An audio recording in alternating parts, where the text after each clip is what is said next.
Sebelum ceritanya dimulai, silahkan tulis di kolom komentar dari daerah mana saja teman-teman yang menonton cerita ini. Dan jangan lupa like dan subscribe agar channel Tika Story bisa semakin berkembang dan bisa mempersembahkan cerita yang terbaik.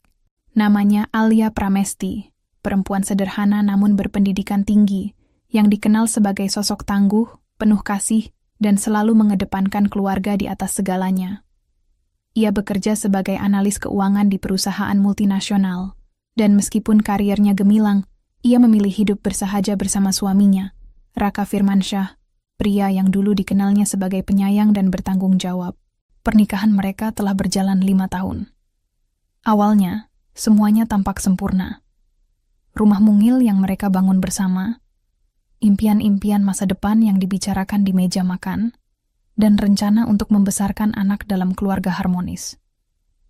Tapi semua itu berubah ketika Alia mulai menyadari bahwa kebahagiaannya tidak dirasakan oleh semua orang, terutama oleh mertuanya, Burina, yang sejak awal tak pernah benar-benar menerima keberadaan Alia dalam keluarga mereka. Burina selalu menganggap Alia biasa saja, tidak berasal dari keluarga terpandang, dan terlalu mandiri untuk seorang menantu. Menurutnya, perempuan harus menggantungkan hidupnya pada suami dan menjadi pelayan rumah tangga, bukan wanita karier yang sibuk dan berpendirian kuat. Selama bertahun-tahun, Alia mencoba bersabar. Ia menurunkan egonya, berusaha menjadi menantu yang baik, bahkan mengabaikan kata-kata menyakitkan yang sering dilemparkan padanya. Ia mencintai Raka, dan demi cinta itu ia bertahan. Tapi ia lupa satu hal penting. Cinta tak cukup jika hanya satu pihak yang memperjuangkannya. Saat kehamilannya memasuki bulan ke-5, Alia berpikir semuanya akan berubah. Ia berharap kehadiran buah hati mereka bisa melembutkan hati Raka dan Burina, bahwa cinta bisa benar-benar menyatukan mereka. Namun kenyataan justru menjadi tamparan paling menyakitkan dalam hidupnya. Raka dan Burina memutuskan untuk berangkat umrah. Alia yang tengah mengandung tak mungkin ikut, dan ia pun dengan lapang dada membantu biaya keberangkatan mereka, karena cinta dan penghormatannya pada keluarga. Tapi kebenaran yang datang kemudian menghancurkan dunia Alia hingga berkeping-keping. Bukan hanya suaminya telah berselingkuh, tapi selingkuhannya ikut serta dalam perjalanan suci itu, dengan restu dari mertuanya. Yang lebih pahit, semua itu dibayar dari uang hasil jerih payah Alia sendiri. Langit pagi menyapu kota dengan warna jingga lembut. Mentari baru saja terbit, sinarnya menyusup pelan ke sela-sela tirai jendela kamar utama rumah kecil di bilangan Cinere itu. Di atas ranjang kayu minimalis yang rapi, seorang perempuan tengah sibuk melipat selimut, sambil sesekali menatap suaminya yang masih terlelap. Alia Pramesti tersenyum. Setiap pagi seperti ini selalu membuat hatinya hangat. 5 tahun pernikahan belum mengikis rasa cinta yang ia miliki pada Raka Firmansyah, pria yang kini tertidur pulas setelah semalam lembur menyelesaikan pekerjaan kantor. Alia lalu turun ke dapur. Aroma kopi hitam dan roti panggang segera mengisi udara. Ia memasak dengan ringan hati, membayangkan senyum Raka saat mencicipi sarapan buatannya nanti. Tak lama, suara langkah kaki terdengar dari arah tangga. "Selamat pagi, sayang," ucap Raka dengan suara serak khas baru bangun tidur.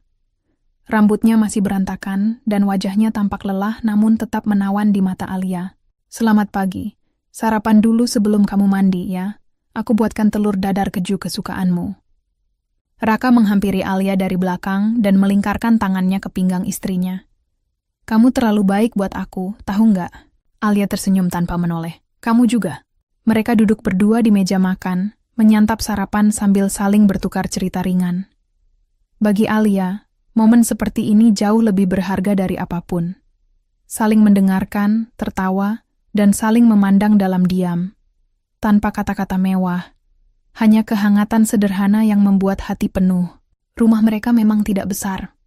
Hanya 1 lantai dengan 2 kamar tidur, ruang tamu kecil, dan dapur mungil yang menyatu dengan ruang makan. Tapi semuanya dibangun dari hasil kerja keras mereka berdua.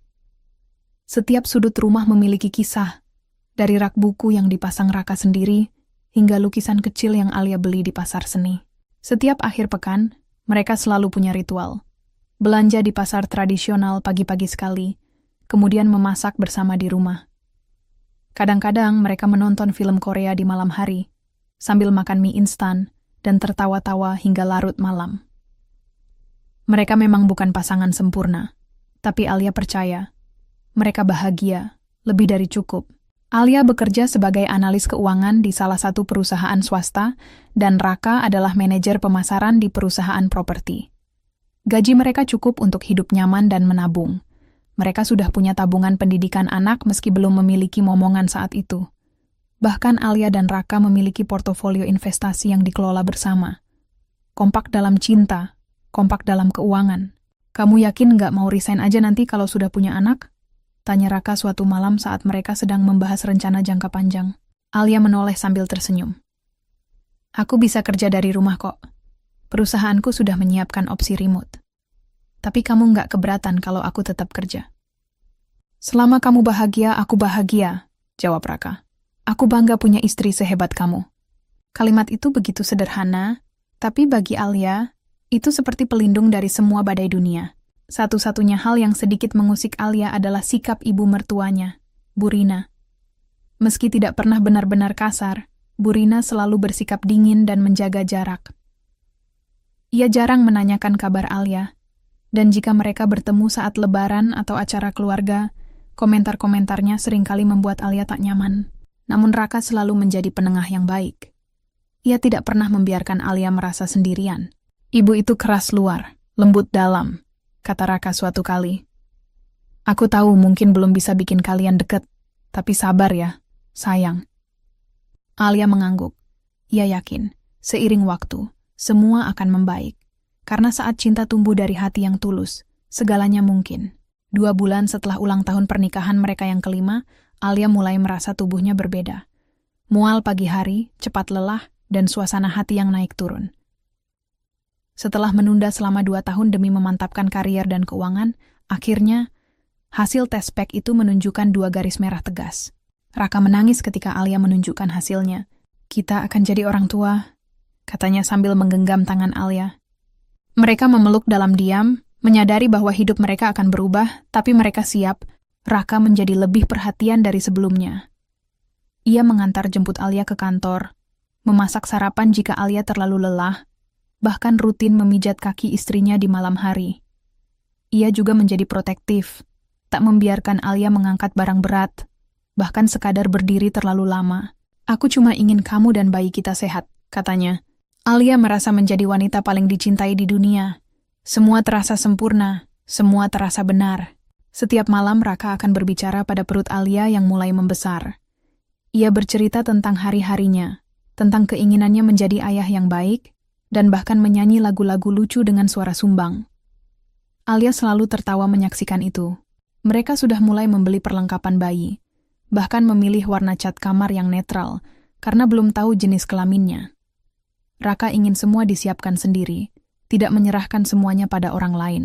Kita bangun keluarga ini bersama, ya, ujar Raka suatu malam di antara tumpukan katalog baby shop. Alia menatap suaminya lama-lama. Pria ini adalah rumahnya. Tempatnya kembali. Tempatnya merasa utuh. Ia tidak pernah menyangka akan merasa sebahagia ini setelah begitu banyak luka di masa lalu. Selama kita bersama, aku nggak takut sama apapun, ucap Alia pelan. Raka tersenyum, mencium keningnya, dan menjawab dengan suara lembut, aku juga. Dan malam pun menelan mereka dalam pelukan hangat. Dunia luar begitu jauh, begitu sunyi, karena cinta mereka terlalu kuat untuk diganggu. Tidak ada yang tampak salah. Tidak ada yang perlu dicemaskan. Mereka percaya bahwa kebahagiaan ini akan terus berlangsung. Tanpa mereka sadari, badai sudah mulai menggulung di kejauhan. Namun di saat ini, di saat cinta masih sempurna, Alia dan Raka hanya ingin menikmati tiap detiknya. Karena tak ada yang lebih indah dari sebuah keluarga yang dibangun dengan cinta, pengorbanan, dan kepercayaan. Yang mereka tidak tahu adalah bahwa kepercayaan adalah hal pertama yang akan direnggut dari mereka. Hari-hari berlalu dengan damai. Kehamilan Alia memasuki bulan ketiga, dan setiap pagi rumah kecil mereka di Cinere selalu dipenuhi aroma manis susu hangat dan bubur oatmeal. Raka tetap menjadi suami yang penuh perhatian. Ia bahkan kini lebih rajin menemani Alia ke rumah sakit untuk kontrol kandungan setiap 2 minggu sekali. Bayinya sehat banget, Bu. kata dokter kandungan mereka sambil menunjukkan hasil USG. Kita lihat di kontrol selanjutnya ya. Siapa tahu bisa mulai ketahuan jenis kelaminnya. Alia menggenggam tangan Raka yang duduk di sampingnya. Pria itu tersenyum, lalu mengecup pipinya lembut. Semoga anak kita perempuan, biar kayak kamu. Cantik, pintar, dan keras kepala, kata Raka sambil terkekeh. Alia tertawa, bahagia mendengar gurauan suaminya. Namun di balik tawa itu, ada sesuatu yang perlahan berubah. Bukan sikap Raka yang kasar, bukan pula hilangnya perhatian. Justru karena semuanya terlalu sempurna, Alia tidak menyadari bahwa suaminya kini sering keluar rumah lebih lama dari biasanya. Aku pulang agak malam ya sayang. Ada revisi proposal yang urgent. Klien baru rewel banget, tulis Raka dalam pesan WhatsApp-nya suatu malam. Alia membalas cepat. Oke, jangan lupa makan, aku tunggu. Dan dia menunggu. Sampai malam larut. Kadang Raka baru pulang lewat tengah malam, membawa tubuh lelah dan mata sayu, yang selalu ditutup dengan pelukan dan cerita tentang kerjaan yang makin gila. 1 kali, 2 kali, Alia bisa memahami. Tapi setelah lebih dari 2 minggu Raka terus pulang terlambat, hatinya mulai dipenuhi kekhawatiran. Namun, kekhawatiran itu tak pernah diungkapkan. Alia memilih percaya. Selama ini, Raka selalu bisa diandalkan. Ia bukan tipe pria yang main perempuan. Bahkan saat teman-teman prianya meledek, Raka takut istri, pria itu hanya tertawa dan menjawab, bukan takut, aku cuma tahu mana yang penting dalam hidupku. Jadi meski perasaannya mulai tidak tenang, Alia menepis semua itu. Ia yakin, tidak ada yang salah. Tidak mungkin ada yang salah. Suatu siang, ketika Alia sedang istirahat makan di kantor, ponselnya berdering. Nama yang muncul membuatnya sedikit ragu untuk menjawab. Ibu Rina. Iya Bu, Alia mencoba terdengar ceria. Besok kamu ada di rumah nggak? Ibu mau mampir. Ada yang mau dibicarain. Oh ada Bu, saya cuti besok, lagi agak lemas juga. Oh ya sudah, Ibu kesana siang ya, sekalian mau lihat kamu. Panggilan itu singkat dan seperti biasa, tanpa hangat. Tapi Alia tak pernah keberatan. Ia justru menganggap setiap kunjungan mertua adalah kesempatan untuk membangun hubungan lebih baik. Keesokan harinya, Bu Rina datang. Mengenakan kebaya modern dan membawa sekotak kecil kue lapis legit. Tapi senyumnya tetap dingin, seperti biasanya. Ini buat kamu. Ibu bikin sendiri. Biar kamu kuat, katanya. Alia menyambutnya dengan senyum, walau hatinya sedikit kaget. Sejak kapan Ibu Rina peduli sampai-sampai mau buat kue sendiri? Mereka duduk di ruang tamu. Obrolan awal berjalan normal, tentang kehamilan, kontrol dokter, dan pekerjaan Alia yang mulai ditinggalkan sementara. Tapi tak lama, pembicaraan mulai berubah arah.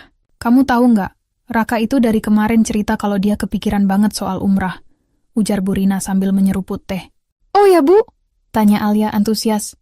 Memang niatnya mau tahun ini? Iya, mumpung rezekinya lancar, katanya dia udah lama pengen umrah bareng ibu. Sekalian kita bisa cari ketenangan rohani.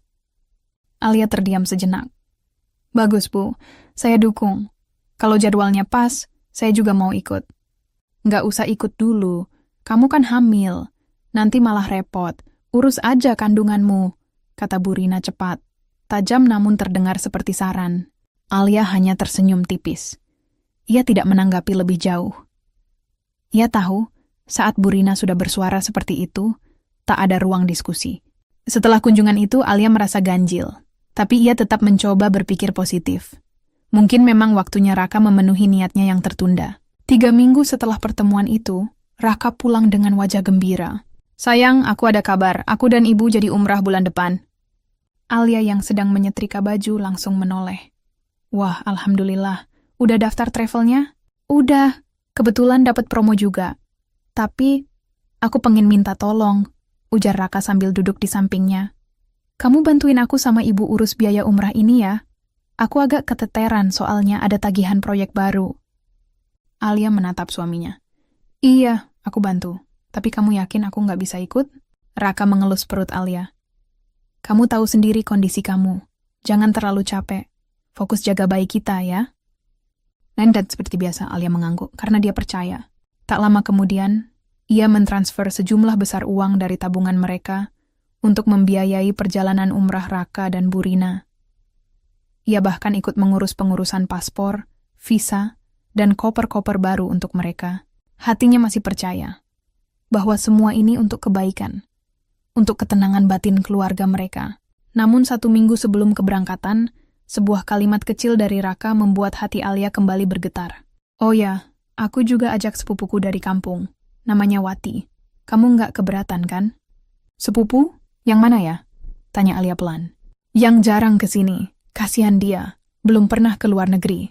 Aku pengen berbagi rezeki. Alia terdiam. Sesuatu terasa tidak tepat. Tapi ia tak mau dianggap curiga berlebihan. Lagi pula, Raka tidak pernah memberinya alasan untuk tidak percaya. Selama ini, ia selalu jujur, selalu pulang, selalu ada. Jadi seperti sebelumnya ia berkata, "Kalau kamu yakin aku percaya." Dan kalimat itulah yang menjadi penanda bahwa kepercayaannya akan diuji dengan cara yang paling kejam. Hari keberangkatan tiba. Alia membantu Raka dan Bu Rina menyiapkan koper, dokumen perjalanan, dan semua perlengkapan yang dibutuhkan. Wajahnya tetap tersenyum, meskipun hatinya diliputi rasa sepi yang tak bisa ia jelaskan. Ini pertama kalinya Raka akan pergi jauh darinya sejak mereka menikah, dan kali ini ia bahkan sedang mengandung anak pertama mereka. "Sayang, kamu jaga diri ya. Jangan capek-capek," ucap Raka sambil memeluk Alia pelan, mengelus perutnya. "Aku cuma 2 minggu, nanti pulang bawa oleh-oleh banyak." Alia tersenyum sambil mengangguk. "Doakan bayi kita juga, ya. Semoga sehat terus sampai lahir." Mereka berpamitan di bandara. Alia mengantar hingga ruang tunggu keberangkatan, lalu memeluk suaminya sekali lagi, mencoba menahan air mata. Ia menatap wajah Raka lama-lama. Dalam hatinya ia berkata, "Kalau saja aku tahu ini akan menjadi momen terakhir, aku melihatmu dengan kepercayaan penuh." Dan akhirnya, Raka pun menghilang di balik pintu boarding bersama ibunya dan sepupu kampung yang katanya bernama Wati. Seorang wanita muda dengan wajah manis dan mata yang tampak menyembunyikan sesuatu. Hari-hari pertama setelah keberangkatan Raka, rumah terasa lebih sunyi dari biasanya. Alia mengisi waktu dengan membaca buku tentang kehamilan, menonton serial kesukaan, dan sesekali menelepon Raka. Tapi entah kenapa, beberapa hari belakangan, suaminya mulai jarang merespons pesan, dan sering tidak mengangkat panggilan. "Sayang, kamu lagi di mana? Udah makan belum?" Tak ada balasan. Alia mencoba menenangkan diri. Ia tahu, umrah bukan seperti liburan. Mungkin Raka sedang fokus beribadah. Tapi, sesuatu tetap terasa janggal. Suaminya bahkan tidak lagi mengirim foto-foto seperti biasa. Hanya 1-2 kali, itu pun tampak formal.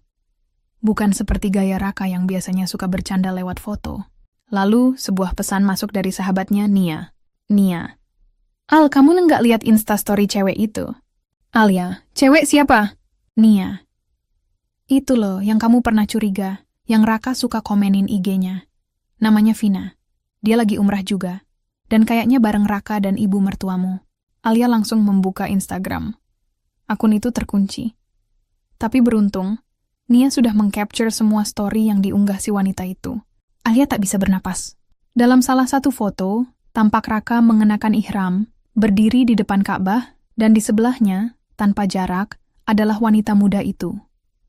Wanita yang sama yang pernah ia lihat di notifikasi komentar Instagram Raka, yang dulu dikatakan hanya teman kerja.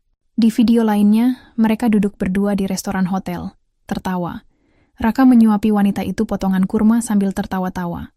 Di latar belakang, Bu Rina tampak menyaksikan tanpa keberatan. Alia ingin menjerit, tapi tubuhnya membeku. Semua yang ia takutkan benar-benar terjadi. Air matanya jatuh satu-satu. Tangannya gemetar saat membuka folder rekening bank di laptopnya. Rekening yang biasa digunakan untuk keperluan keluarga. Di sana, tercatat semua transaksi.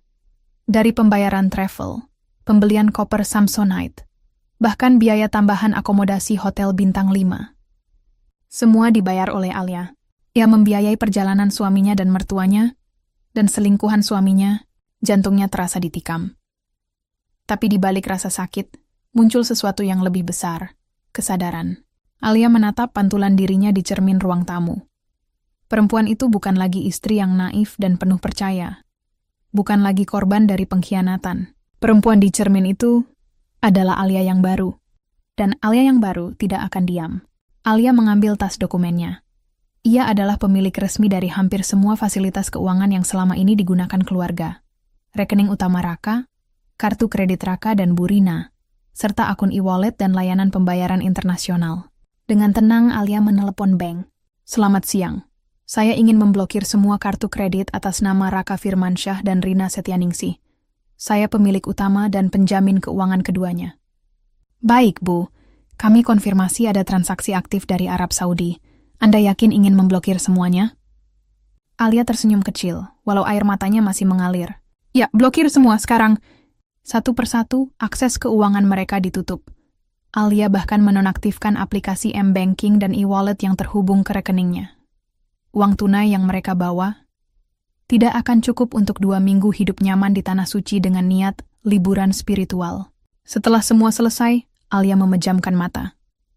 Untuk pertama kalinya sejak kabar itu ia terima, ia bisa bernapas lega. Selamat menikmati umrahmu, bisiknya. Dengan rasa malu yang tak akan pernah kau lupakan. 3 hari kemudian, telepon Alia berdering. Nama Raka terpampang di layar. Alia tidak mengangkat. Pesan-pesan mulai masuk.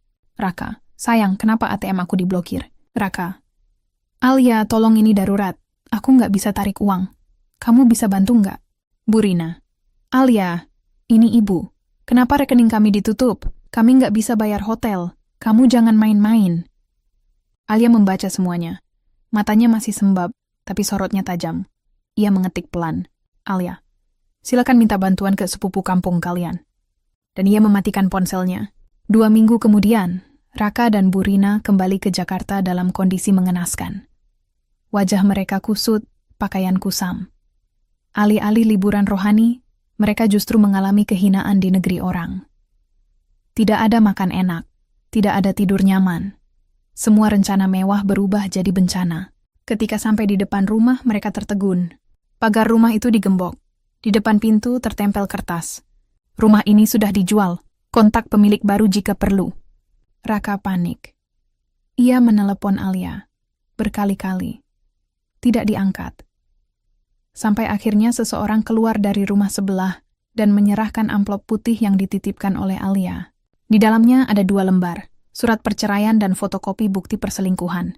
Dan di balik kertas itu ada tulisan tangan. Terima kasih sudah mengajarkan aku arti kehilangan. Kini, aku tahu bagaimana rasanya bebas.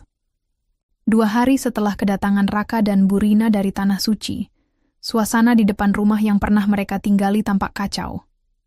Raka duduk di pinggir trotoar, wajahnya kusut, matanya sembab, dan rambutnya acak-acakan. Di sebelahnya, Burina mondar-mandir tak sabar.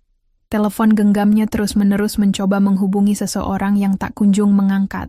Alia, ini ibu. Kamu mau main sampai kapan? Buka pintu rumah ini. Ini rumah kita. Teriak Burina sambil memukul pagar.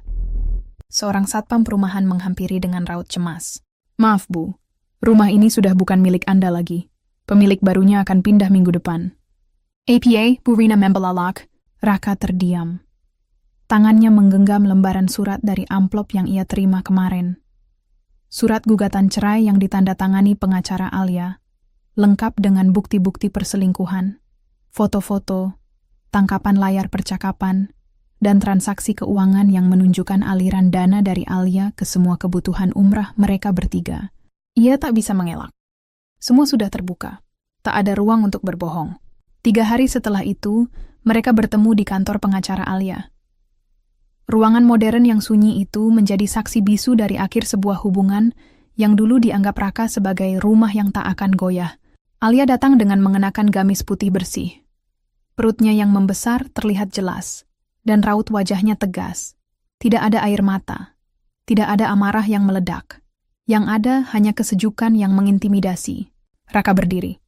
Sayang, tolong, ini cuma kesalahan. Aku khilaf. Kita masih bisa perbaiki semua. Alia hanya menatapnya dalam diam, lalu duduk di kursi yang disediakan pengacaranya.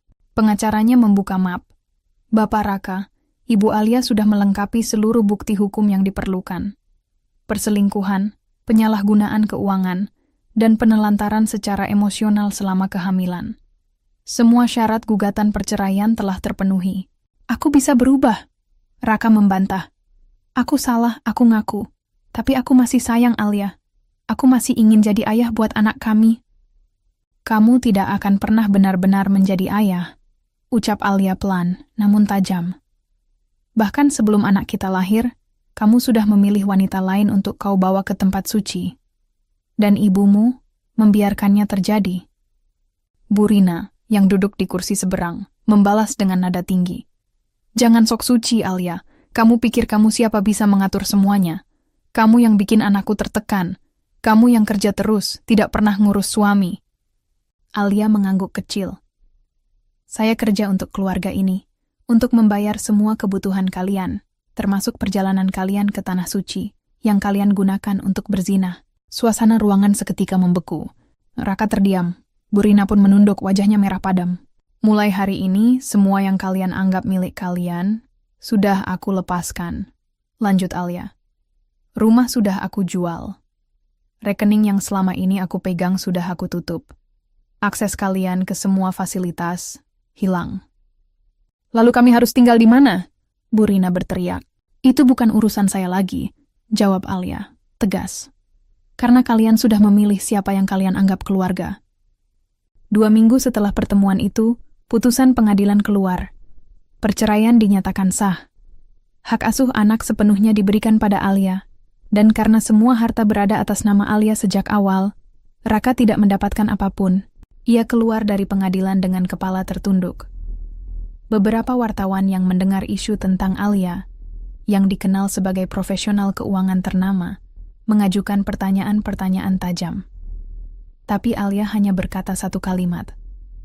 Saya tidak balas dendam. Saya hanya mengambil kembali apa yang memang milik saya. Dan publik mulai berpihak padanya. Setelah perceraian, Raka mencoba kembali ke kantornya. Namun, dunia sudah berubah. Alia, dengan koneksi luasnya di dunia profesional, mengirimkan laporan etika dan laporan penggunaan dana pribadi perusahaan yang dilakukan Raka untuk kepentingan pribadi selama bertahun-tahun, termasuk untuk wanita lain yang ia bawa umrah. Tak lama kemudian Raka dipanggil HRD. Dalam waktu seminggu, ia dipecat tanpa pesangon. Burina pun mulai terpuruk. Rumah warisan yang ia tempati sebelumnya sudah digadaikan diam-diam oleh Raka untuk membayar utang kartu kredit sebelum umrah. Kini, mereka berpindah dari satu kontrakan ke kontrakan lain. Uang semakin menipis. Semua kenalan menjauh. Reputasi mereka hancur.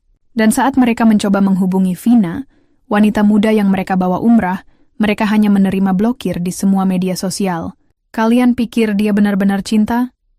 Gumam Alia saat mendengar kabar itu dari teman lamanya yang masih mengamati media sosial Vina.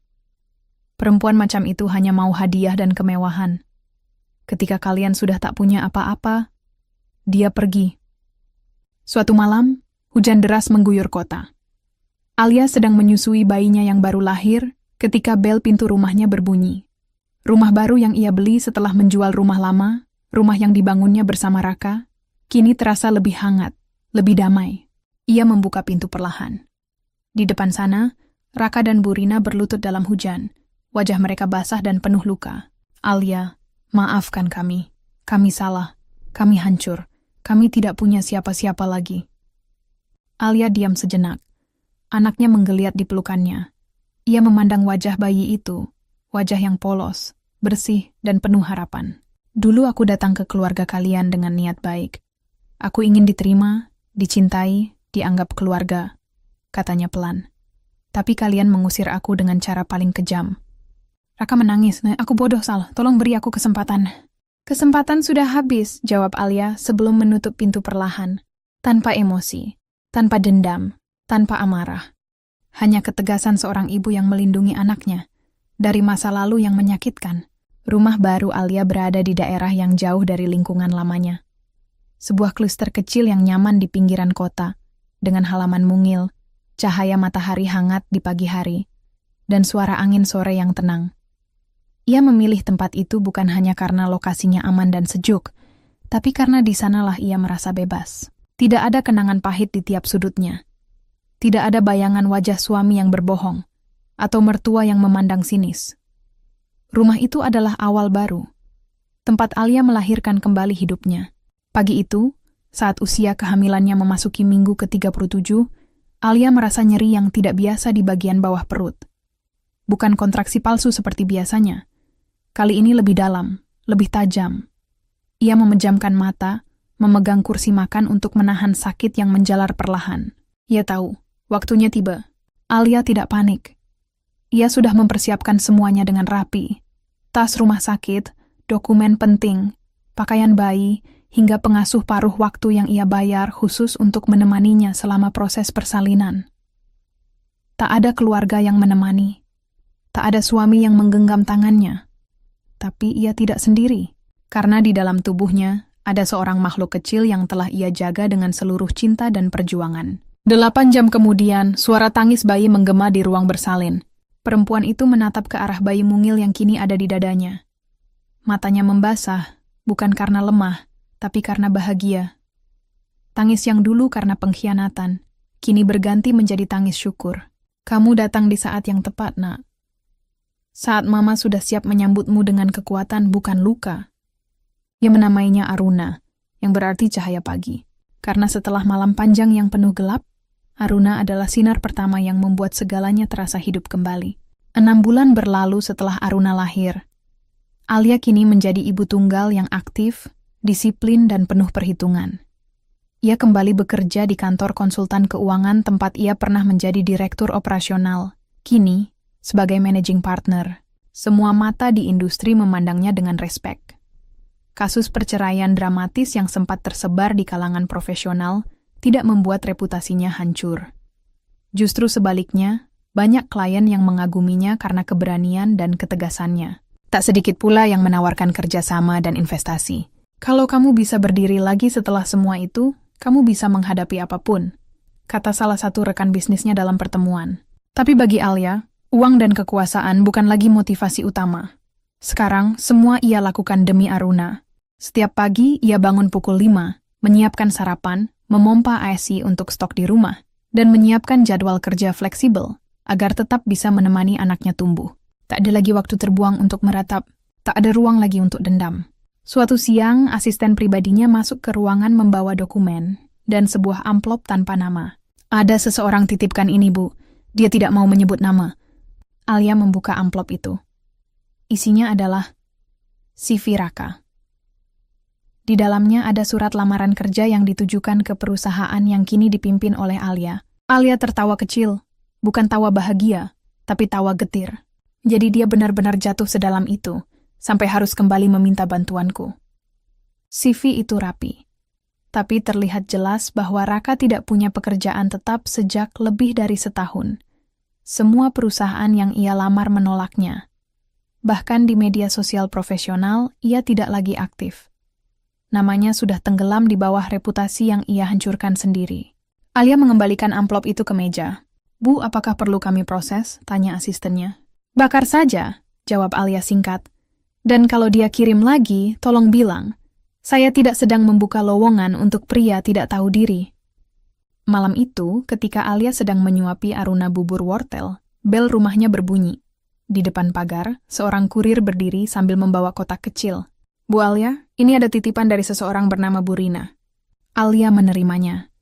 Di dalamnya ada sepucuk surat tangan dan sebuah liontin emas yang dulu ia berikan kepada Bu Rina saat ulang tahun pernikahan mereka.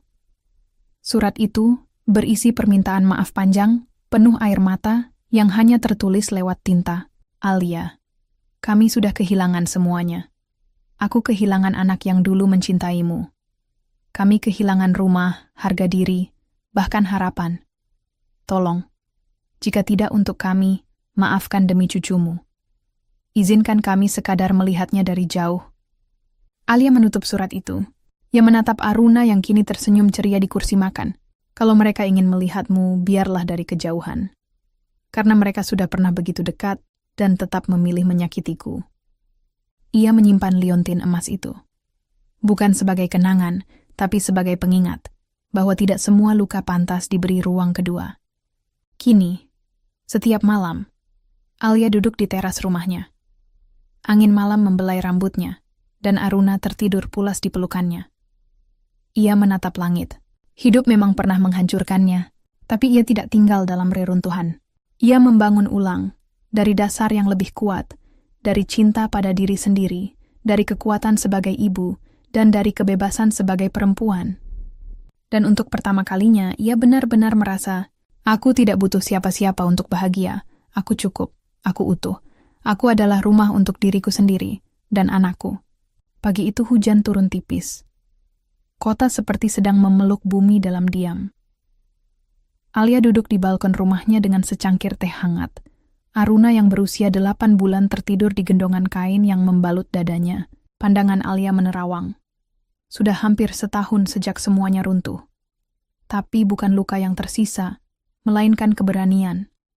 Ia telah melewati puncak badai, dan sekarang, ia mulai melihat mereka yang masih terjebak di tengahnya. Di luar sana, Alia tahu, ada banyak perempuan yang nasibnya seperti dirinya dulu. Terjebak dalam hubungan yang tak setara, dimanfaatkan, dihina, dan dikorbankan atas nama cinta atau keluarga. Alia menarik napas dalam. Aku tidak bisa diam. Aku sudah keluar dari neraka. Sekarang aku akan bantu mereka yang masih terbakar. 2 bulan kemudian, dengan dana pribadi dan bantuan dari kolega yang percaya padanya, Alia meresmikan Ruang Aruna, sebuah komunitas online dan offline yang menyediakan konsultasi hukum gratis bagi korban kekerasan dalam rumah tangga dan perselingkuhan, dukungan psikologis dan konseling trauma, pelatihan keuangan mandiri untuk perempuan, lain program pelatihan kerja dan beasiswa anak korban kekerasan rumah tangga. Kenapa dinamai Ruang Aruna? Karena bagi Alia, Aruna bukan hanya anaknya, tapi simbol awal yang baru. Setiap perempuan berhak mendapatkan satu cahaya yang lahir setelah malam terkelam. Saat acara peluncuran Ruang Aruna, banyak yang hadir.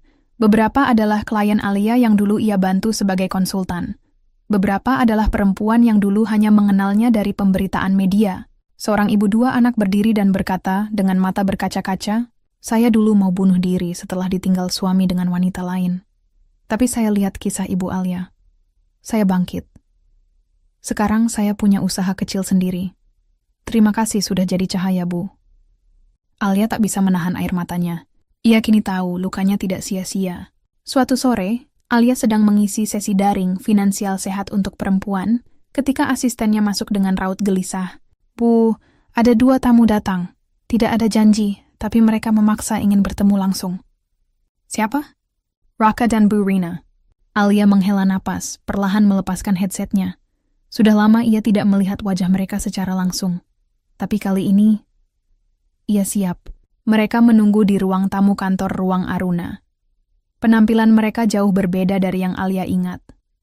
Raka tampak kurus, wajahnya tirus, dengan sorot mata kosong. Bu Rina mengenakan kerudung kusam, tubuhnya gemetar. Alia, kami tahu ini keterlaluan, tapi kami benar-benar tak punya siapa-siapa lagi, kata Raka perlahan. Alia duduk tenang. Apa maumu, Raka? Pekerjaan, atau apapun. Kami rela melakukan apa saja, bahkan jadi OB di kantor ini pun tak apa. Yang penting bisa makan, bisa bertahan. Dan kenapa aku harus membantumu sekarang? Tanyanya, menatap lurus ke matanya. Raka terdiam. Bu Rina mencoba menjawab, suaranya lirih. Karena kamu satu-satunya yang pernah peduli. Dan kami menyesal, Alia. Setiap malam aku mendoakanmu. Setiap malam aku menangisi perbuatanku. Alia menatap mereka lama, lalu berkata, penyesalan tidak mengembalikan kepercayaan. Ia berdiri, mengambil sesuatu dari laci. Sepucuk surat berisi alamat lembaga sosial dan panti bantuan yang selama ini menjadi mitra Ruang Aruna. Aku tidak akan mempekerjakan kalian. Tapi aku akan berikan satu rujukan tempat tinggal dan pelatihan kerja. Tapi hanya 1 kali. Bukan karena aku kasihan, tapi karena aku tidak ingin anakku tumbuh membenci. Raka menerima kertas itu dengan gemetar, matanya berkaca-kaca. Alia menambahkan, setelah ini, jangan datang lagi, jangan ganggu hidup kami. Penebusan tidak selalu berarti kembali ke masa lalu. Kadang cukup dengan tidak mengulang kesalahan yang sama kepada orang lain. Mereka berdua bangkit berterima kasih berulang kali sebelum keluar dari ruangan. Alia berdiri di jendela, menatap punggung 2 orang yang dulu nyaris menghancurkan hidupnya. Kali ini, ia tidak merasa ingin membalas. Ia hanya merasa bebas. Ruang Aruna berkembang. Dari komunitas kecil, kini menjelma menjadi gerakan. Banyak perempuan bergabung. korban kekerasan rumah tangga, perempuan yang diceraikan tanpa harta sepeser pun, hingga ibu muda yang dibuang saat hamil. Alia melatih mereka, bukan hanya untuk bertahan, tapi untuk mandiri dan menang. Ia mengajarkan cara membuka usaha kecil, mengelola keuangan, menulis resume, bahkan mengelola media sosial untuk branding diri. Dan setiap malam, ketika ia pulang, Aruna akan menyambutnya dengan senyuman dan pelukan. Mama pergi bukan untuk jauh dari kamu, tapi untuk memastikan kamu tumbuh di dunia yang lebih adil untuk perempuan. Aruna balita yang belum mengerti kata-kata itu hanya akan tertawa, tapi satu hari nanti ia akan membaca semua ini dan tahu bahwa ibunya adalah perempuan yang tidak tinggal diam saat disakiti, tapi melangkah dan menuntun orang lain ikut melangkah.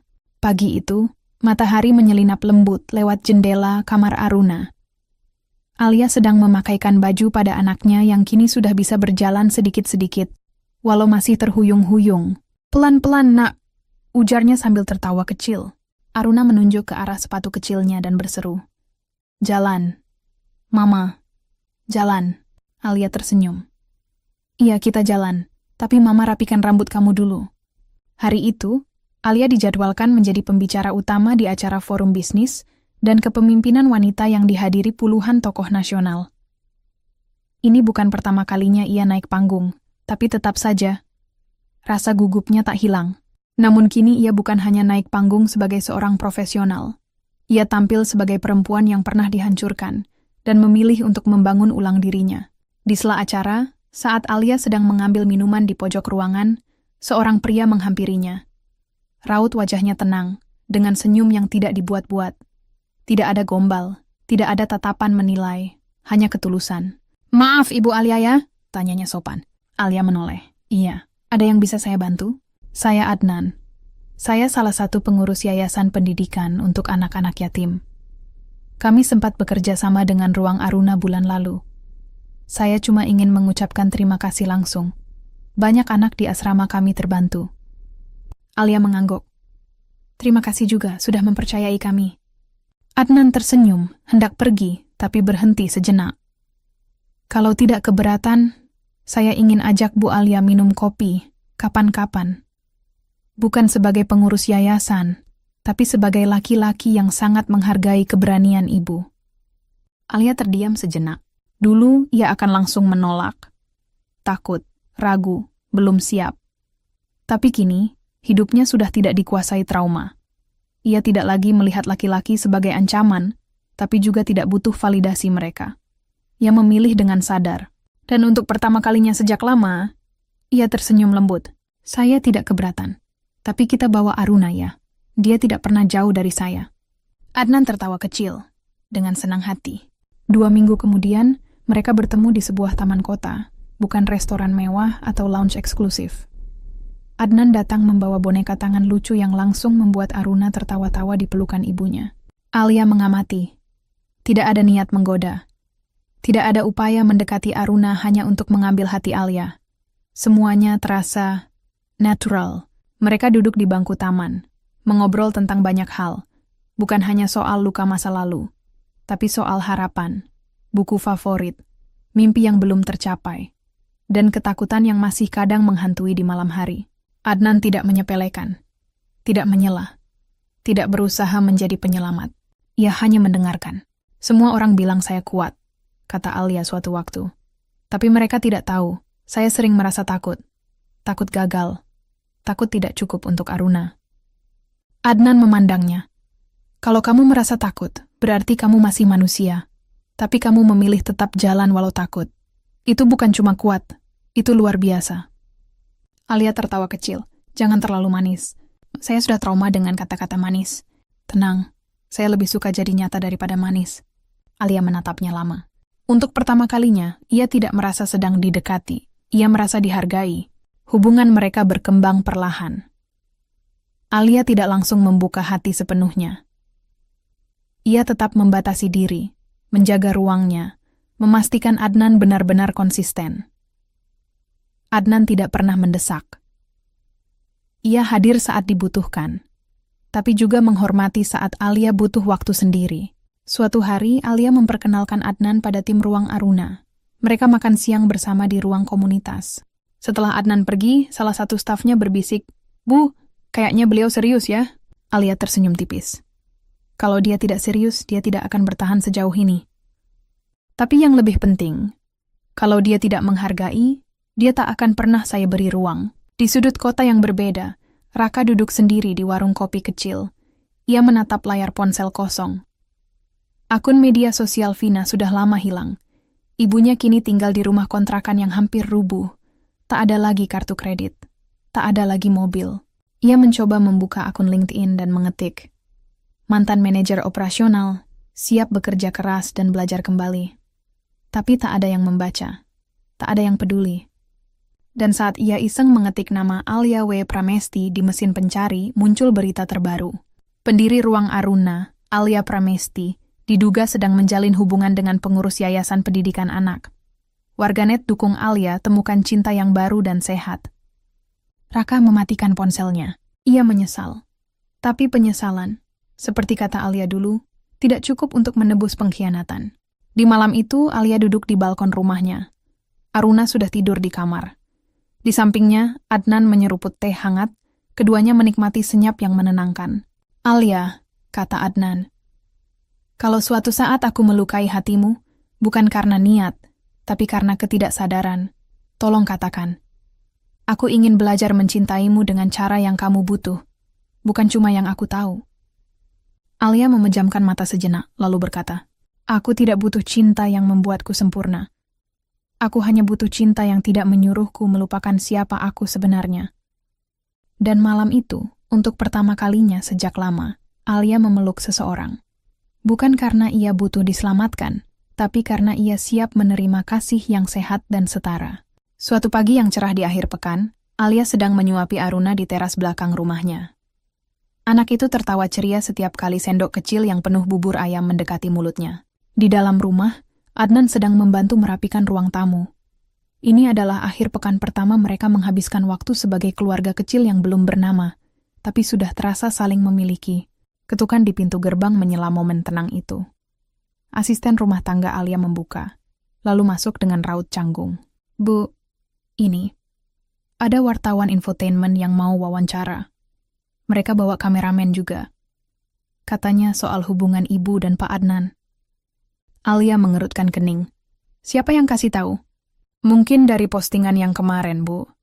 Waktu Bu Alia unggah foto Aruna, ada juga Pak Adnan di pojok gambar." Alia menatap ponselnya. Puluhan notifikasi masuk. "Cepet banget move on ya Bu Alia Pramesti."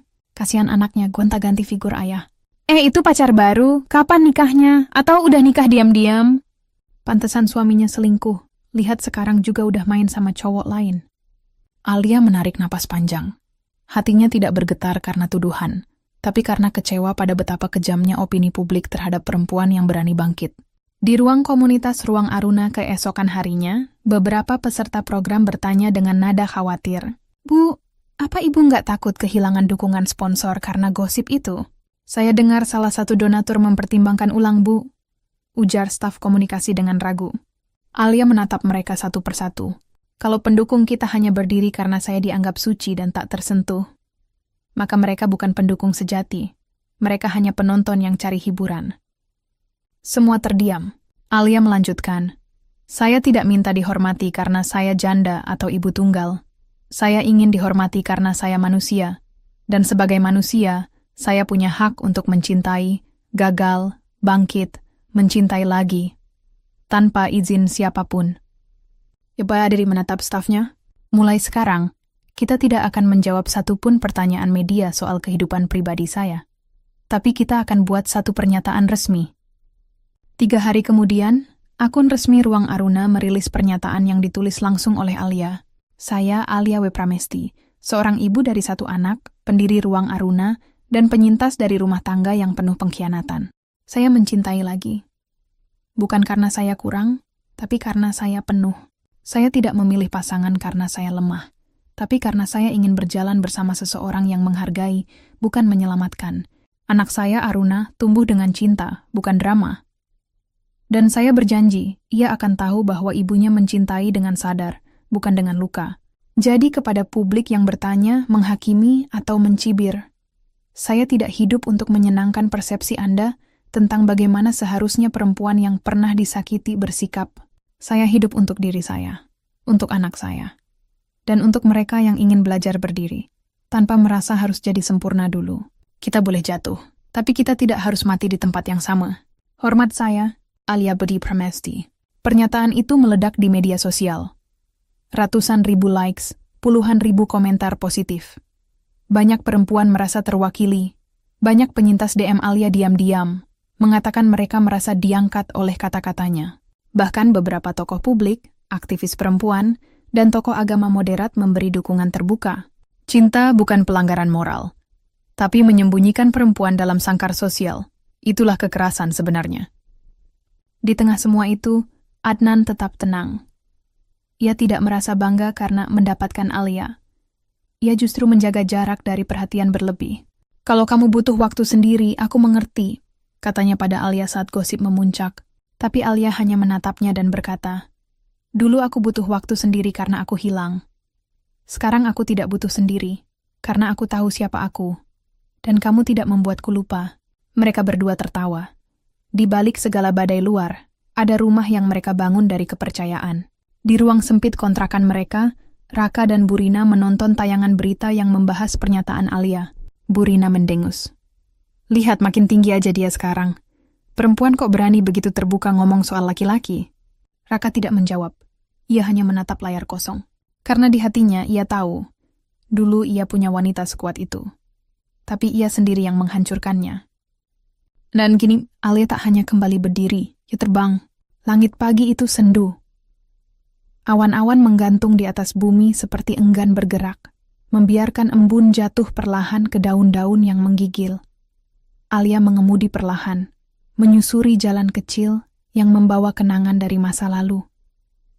Aruna tertidur di kursi bayi belakang, dan di kursi penumpang ada sebuket bunga mawar putih yang ia beli sebelum berangkat.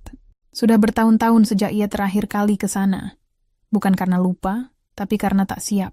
Tapi pagi ini Alia merasa sudah waktunya. Ia memarkir mobil di bawah pohon tua di pojok pemakaman. Udara dingin menyambut saat ia melangkah membawa Aruna dalam gendongan, dan buket bunga di tangan. Deretan nisan berdiri diam, menjadi saksi bisu banyak hidup yang telah berlalu. Dan di tengah barisan itu ia berhenti. Nama ayahnya terpahat jelas di batu nisan. Dr. H. Pramudia Baskoro. Ayah, sahabat, pelindung, penerang hidup keluarga. Alia menunduk. Matanya langsung basah. Tak peduli berapa tahun berlalu, tak peduli berapa banyak luka yang telah digantikan kemenangan. Kerinduan tidak pernah benar-benar hilang. Ia duduk perlahan di samping makam itu. Meletakkan Aruna di atas selimut kecil dan menyandarkan buket mawar putih di sisi nisan.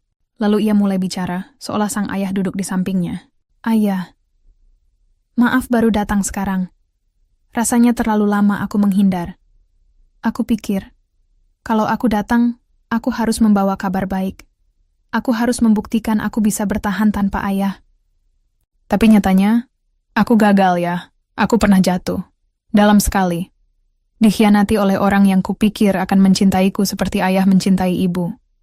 Alia terisak. Air matanya jatuh tanpa suara. Aku hancur ya. Pernah merasa dunia tak lagi menyisakan tempat untukku. Tapi waktu itu, aku lihat foto ayah di dompetku.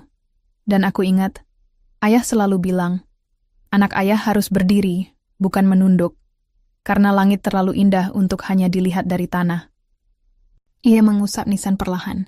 Aku berdiri lagi ya, bukan karena aku kuat, tapi karena aku tahu ayah tidak akan mau melihat aku menyerah. Aku bertahan, dan kemudian membangun. Aku bangun sebuah tempat bernama Ruang Aruna, dinamai dari anakku. Ya, ayah, ini cucumu.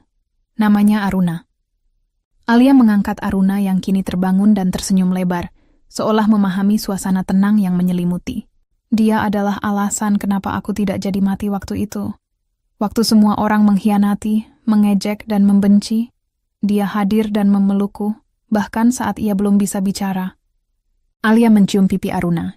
Dan sekarang, kami baik-baik saja ya. Lebih dari baik. Aku tidak kaya raya, tapi cukup. Aku tidak punya suami, tapi aku punya damai. Aku juga tidak lagi sendiri. Ada seseorang yang kini berjalan bersamaku. Dia tidak sempurna, tapi dia tidak menyakitiku. Alia menatap langit. Awan-awan perlahan terurai, membiarkan cahaya matahari menyelinap. Ayah, kalau ayah bisa dengar, doakan aku ya. Doakan agar aku bisa mendidik Aruna jadi perempuan kuat, tapi lembut. Jadi anak yang tahu caranya bangkit, tapi juga tahu caranya memaafkan. Dan doakan agar aku bisa terus jadi cahaya, bukan hanya untuk Aruna, tapi untuk perempuan-perempuan yang masih terjebak dalam gelap seperti aku dulu. Ia berdiri perlahan, menggendong Aruna kembali, lalu menatap nisan itu untuk terakhir kalinya hari itu. Terima kasih ya, karena pernah jadi rumah pertama yang paling aman. Aku akan terus bawa cahaya itu kemanapun aku pergi. Dan untuk pertama kalinya dalam waktu yang lama, Alia pulang dari makam bukan dengan tangisan, tapi dengan senyuman. Saat mereka tiba di rumah, Adnan sudah menunggu di teras. Ia langsung menyambut Aruna dan menggendongnya tinggi ke udara, membuat bocah itu tertawa riang. Ayah kamu bangga, kata Adnan perlahan saat Alia menaruh tas. Dari mana kamu tahu? Tanya Alia. Karena aku pun bangga padamu. Dan hanya orang buta yang tidak melihat betapa luar biasanya kamu membesarkan hidup dari abu yang dulu ditinggalkan. Alia mendekat, memeluk keduanya. Ia pernah kehilangan ayah, suami, dan kepercayaan. Tapi kini ia tahu, cinta sejati tak selalu datang dari darah atau status, tapi dari mereka yang memilih tinggal dan tumbuh bersama. Senja di ruang komunitas Ruang Aruna terasa berbeda hari itu. Udara yang biasanya hangat dan penuh semangat, kini terasa berat dan mencekam. Alia duduk di mejanya dengan wajah serius, memegang berkas laporan keuangan yang baru saja masuk. Bu Alia, saya nggak tahu harus mulai dari mana. Suara staf keuangan, Rina, terdengar terbata-bata. Alia mengangguk pelan, matanya menyelidik laporan itu.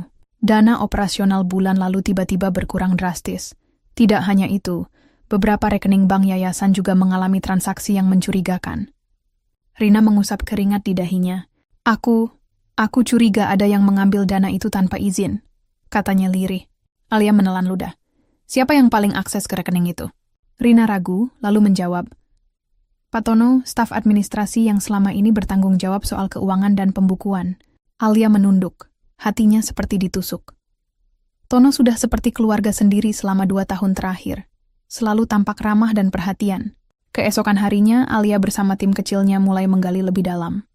Mereka mengaudit semua transaksi, menelusuri jejak digital, dan mewawancarai staf lain secara tertutup.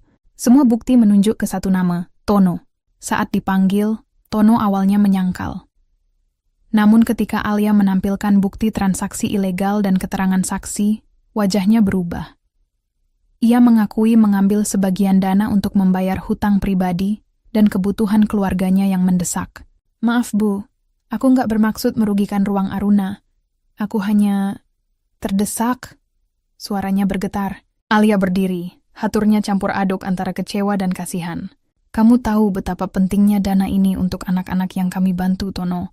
Ini bukan hanya soal uang, ini soal kepercayaan. Tono menunduk. Aku harus bertanggung jawab. Aku akan mengganti semua yang sudah hilang perlahan. Berita pengkhianatan ini menyebar cepat. Beberapa donatur menarik dukungan. Beberapa program harus ditunda. Alia menghadapi pertanyaan sulit dari media yang mulai mencium skandal di balik yayasan yang dulu penuh harapan itu. Namun di balik itu semua, Alia tetap berdiri teguh. Saya bertanggung jawab atas apa yang terjadi. Tapi saya percaya Ruang Aruna lebih dari sekadar uang. Ini soal hati yang bersatu untuk perubahan. Ia mengorganisir rapat khusus, mengundang semua staf untuk bicara terbuka. Alia membuka ruang agar mereka bisa saling mendukung dan mencari solusi. Kita belajar dari ini. Kita perbaiki sistem. Kita pastikan tak ada yang bisa merusak kepercayaan yang sudah kita bangun bersama. Di luar dugaan, banyak staf dan relawan justru makin solid. Mereka berkomitmen memperbaiki dan menjaga integritas yayasan. Sejumlah donatur lama kembali memberikan dukungan setelah Alia terbuka soal masalah ini. Di tengah situasi sulit, Adnan selalu ada mendampingi Alia. Ia membantu mengurus komunikasi publik dan menenangkan Alia saat rasa frustrasi menyerang. Aku percaya kamu, Alia. Kamu bisa melewati ini, katanya. Alia tersenyum lelah. Terima kasih sudah jadi kekuatan aku saat aku lemah. Beberapa bulan berlalu, ruang Aruna perlahan bangkit kembali. Dana terkumpul cukup untuk membuka kembali beberapa program yang sempat tertunda. Tono menjalani proses hukum dan berjanji mengganti kerugian. Alia tahu, luka karena pengkhianatan memang berat. Tapi ia juga belajar bahwa kepercayaan bisa diperbaiki, asal ada keberanian untuk jujur dan bertanggung jawab. Ia menatap Aruna yang sedang bermain di taman kecil depan ruang komunitas. Nak, hidup memang tidak selalu mulus. Kadang, orang yang kita percaya justru yang menyakiti. Tapi itu bukan alasan untuk berhenti percaya pada dunia. Yaga menarik nafas dalam. Yang penting, kita tetap berdiri. Kita terus membangun, karena di balik badai, pasti ada pelangi. Hujan turun deras ketika Alia sedang menutup pintu ruang komunitas. Suara tetesan air di atas genteng membuat suasana malam menjadi syahdu. Tiba-tiba, deru motor tua dan suara langkah berat mengagetkan Alia. Di depan pagar, berdiri sosok yang tidak asing baginya. Raka, mantan suami, dengan wajah kusam dan tubuh yang jauh dari kegagahan dulu. Di sampingnya Burina, mertuanya, terlihat letih dan tak segan-segan menunjukkan air mata. Kami butuh bantuan Alia, suara Raka serak, penuh penyesalan. Alia menatap keduanya tanpa kata. Dalam hatinya, berkecamuk berbagai emosi. Sakit, marah, kecewa, dan juga, entah mengapa, sedikit iba. Kalau kalian pikir aku akan dengan mudah mengulurkan tangan, kalian salah. Alia akhirnya berbicara. Kalian yang dulu merusak hidupku, menghancurkan keluargaku, sekarang datang memohon, apa yang bisa membuat aku percaya lagi? Burina menunduk. Kami tahu kami salah, tapi kami benar-benar sudah tidak punya apa-apa. Raka menambahkan, selama ini aku menyesal. Selingkuhanku meninggalkanku. Mertuaku menjauh. Aku kehilangan pekerjaan, dan kami nyaris tak punya tempat tinggal. Alia menghela napas panjang. Ia ingat bagaimana dulu ia memblokir semua kartu ATM, menjual rumah, dan menyaksikan mereka terpuruk. Tapi aku juga bukan orang yang membenci, Alia berkata perlahan. Aku akan bantu kalian, tapi dengan syarat. Kalian harus bertanggung jawab atas kesalahan sendiri, dan tidak pernah lagi mengganggu hidupku. Raka dan Burina mengangguk setuju, air mata mengalir deras. Alia pun membuka pintu, membiarkan mereka masuk ke dalam rumah yang kini menjadi simbol kekuatan dan kebangkitan dirinya. Suasana pagi itu hangat. Sinar mentari menyusup lembut ke ruang tamu rumah Alia, menari-nari di wajah-wajah yang kini terasa lebih tenang. Raka dan Burina duduk di sofa, membawa kelelahan dan penyesalan yang dalam, namun kini ada secercah harapan dalam mata mereka. Alia menatap keduanya dengan tatapan yang lembut namun tegas. Kalian sudah memulai babak baru, ujarnya pelan. Ini bukan soal membalas dendam, tapi tentang belajar bertanggung jawab. Aku juga belajar bahwa memaafkan bukan berarti melupakan, tapi memberi kesempatan untuk berubah. Raka mengangguk, bertekad untuk memperbaiki dirinya. Terima kasih, Alia. Aku tak akan sia-siakan kesempatan ini. Hari-hari berikutnya, Alia mendampingi mereka mencari pekerjaan dan mengajarkan nilai kerja keras dan kejujuran. Sementara itu, ia semakin fokus membesarkan Aruna dengan cinta dan perhatian. Waktu terus berjalan. Ruang Aruna tumbuh menjadi pusat komunitas yang lebih besar dan lebih kuat, membantu ribuan perempuan dan anak-anak. Alia seringkali melihat Aruna bermain di taman kecil sambil tersenyum bahagia, mewakili masa depan yang penuh harapan. Adnan, yang setia di sisi Alia, semakin menjadi sosok penting dalam hidupnya. Bukan hanya sebagai pasangan, tapi juga sahabat dan mitra sejati.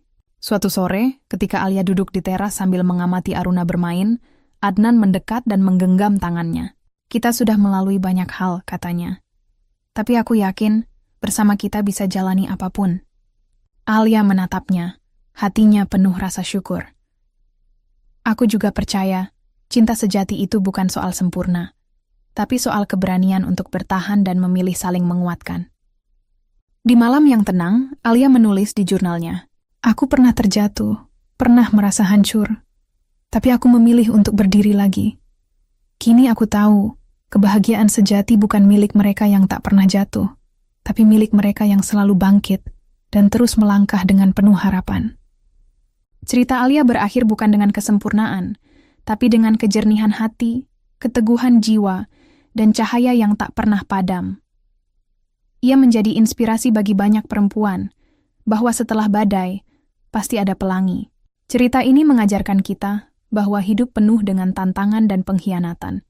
Namun kekuatan sejati terletak pada kemampuan untuk bangkit kembali, memaafkan, dan terus melangkah maju dengan harapan. Kebahagiaan bukan berasal dari kesempurnaan keadaan atau orang lain, melainkan dari keteguhan hati, keberanian menghadapi luka, dan memilih untuk membangun masa depan yang lebih baik untuk diri sendiri dan orang-orang yang kita cintai. Terima kasih telah menonton hingga akhir. Jika kisah ini menyentuh hatimu, jangan lupa like, tuliskan pendapatmu di kolom komentar, dan subscribe agar kamu tidak ketinggalan cerita inspiratif lainnya.